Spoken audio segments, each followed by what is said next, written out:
അല്ലാഹുവിന്റെ റസൂല് പറഞ്ഞതെന്തെന്നറിയുമോ?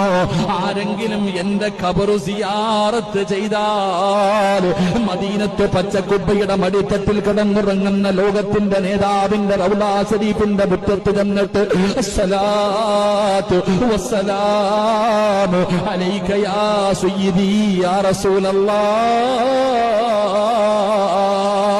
മുത്തുനബിയുടെ റൗള കണ്ടാൽ അജ്മീറിൽ പോയവര്, നാഗൂര് പോയവര്, ഏർവാടിയിൽ പോയവര്, മുത്തുപേട്ടയിൽ പോയവര്, എന്റെ പ്രിയപ്പെട്ടവര്, എല്ലാ ഖബറുകളും നിങ്ങൾ സിയാറത്ത് ചെയ്തല്ലോ.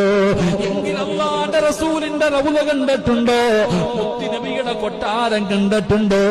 എന്റെ പ്രിയപ്പെട്ടവരെ, ആരെങ്കിലും അല്ലാഹുവിന്റെ റസൂലിന്റെ റൗള കണ്ടാല് നബിയുടെ ഖബർ സിയാറത്ത് ചെയ്ത റസൂലുള്ളാഹ് പറയുകയാ, വജബതു ലഹു ശഫാഅതി. ആരെങ്കിലും എന്നെ കാണാമെന്ന എന്റെ റൗള സിയാറത്ത് ചെയ്ത ഞാൻ കൊണ്ടുപോകും സഹാബ. അല്ലാഹുവിന്റെ റസൂലാ പറയുന്നത്, ആരെങ്കിലും എന്നെ വന്ന് കണ്ടാൽ, എന്റെ മദീനത്ത് വന്ന്